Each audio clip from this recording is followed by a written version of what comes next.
Sometimes decision making can be one of the most important days of your life. Maybe a decision you've postponed, and now you understand the penalty of postponing that decision. You've got to do something, and finally you come to the conclusion, today is the day. I now decide.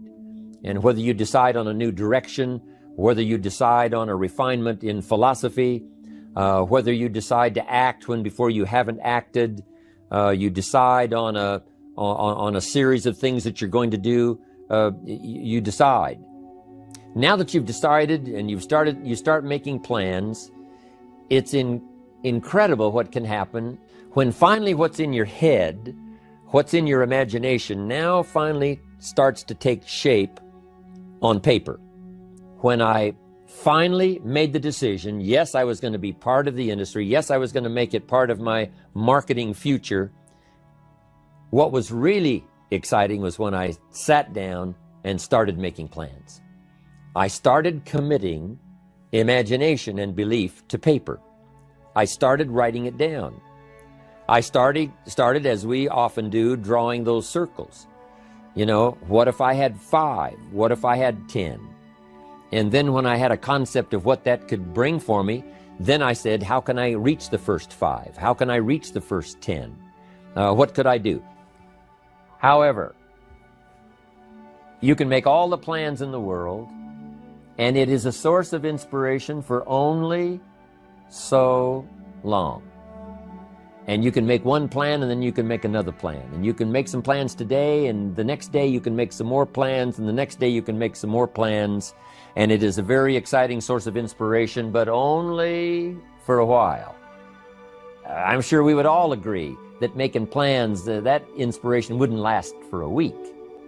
Now, that inspiration now must drive you getting started. Actually turning thought and the notes on the paper, the plans, actually now committing it to action, getting started. Guess what you can say when you begin a change in your diet?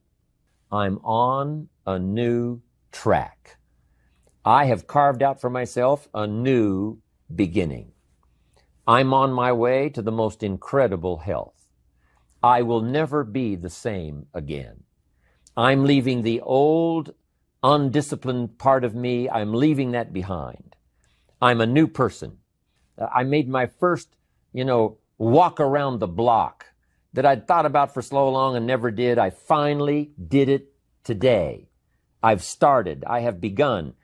You want to learn a new skill and you sign up for a class. Let's say you want to learn accounting or something, and you sign up for the class and you take the first class. You get started. You'd thought about it. You made some plans for it. You made some time for it. But there's nothing like sitting there in the class with the pen in your hand and the pad ready to take notes. Here I am. I'm starting on a new journey of learning. And many of you have already experienced it. I'm just asking you to begin something new in all the areas of your life.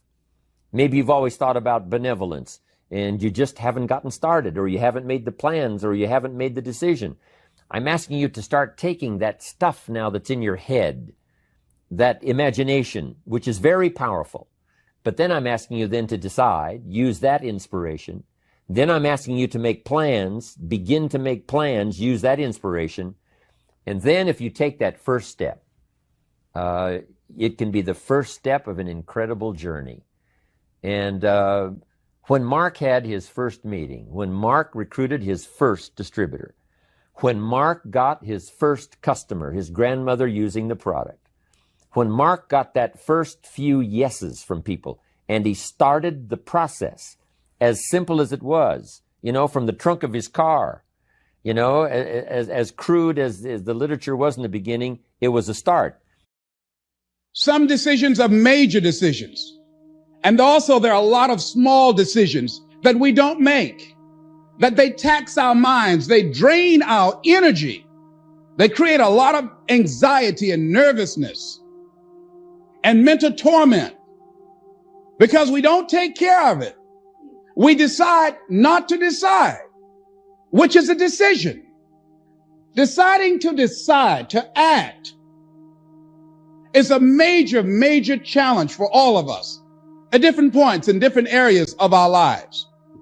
And there are things that happen to us along the way, experiences that we have that prevent us from working through the mental block of acting, of doing those things that we know we ought to do.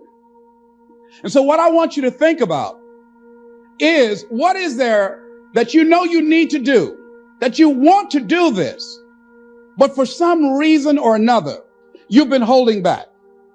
For some reason or another, you just have not been able to gather your nerves or be able to work through the procrastinating or putting it off or justifying or blaming. Some reason or another, you just haven't done it. And you know you ought to do this. You really want to do this, but you don't know why you haven't done it. Now, first of all, we know that this is not easy. Because in order to begin to reinvent your life, you've got to make a conscious, deliberate, determined effort. That you really have got to put all of yourself into it. It's very challenging to act, to do those things. There are times when you're looking at it and you say, I know I need to do this, but I don't feel like it. I don't want to do it. I know I need to do it, yet leave me alone. No, I don't want to do it. So what do? This is one of the biggest of all challenges. It's procrastinating on starting on a major goal. And the way that you overcome it, one of many ways, is you break the goal down into as many small steps as you possibly can. You make a list of every single step that you're going to have to take to achieve the goal.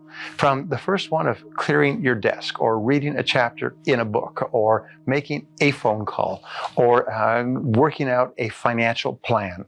So what you do is you break it down into small enough steps. Henry Ford said the biggest tasks in the world can be accomplished if broken down into enough small steps. And once you've broken it down into enough small steps, just do one step. Say, now, of all of these steps, there are 5-minute, 10-minute steps. Of all of these steps, what would be a good place to start? And then you do just one thing. And maybe the next day you do just one more thing. And what happens within the mind is there's a natural momentum that once you get into the rhythm, you start to move forward. And pretty soon you're doing the next step and the next step and the next step and so on. I had a good friend who had for years wanted to write a business book. And he was working from 7 or 8 in the morning till 9 or 10 o'clock at night. He never had the energy to write it. So he finally said, I'm going to write this book, so I'm going to write it one page at a time. So he rescheduled his life, so he came home earlier, went to bed by 9 o'clock, got up at 5 o'clock, and wrote one page. That's all. By the end of the year, he had a 350-page book. And he published the book, and it became a great success. But it was just writing one page a day that enabled him to write a bestseller. Well, if you make a list, for example, I tell people for every task you have, you should make a list of everything you need to do. I'll give you an example that helped me recently. A gentleman came to me and said, he's tied up a piece of property. We could develop this. It's 13.3 acres into a combination shopping center and self-storage site. So he said, would I be interested? And I said, well, sure. I've done real estate development in the past. And the first thing I did after we had tied up the property and established a partnership, it was a good deal. I sat down and made a list of everything that would have to be done from the very beginning to the very end to have an open, fully leased shopping center and a fully built, leased out self-storage center. And it was 40 or 50 things.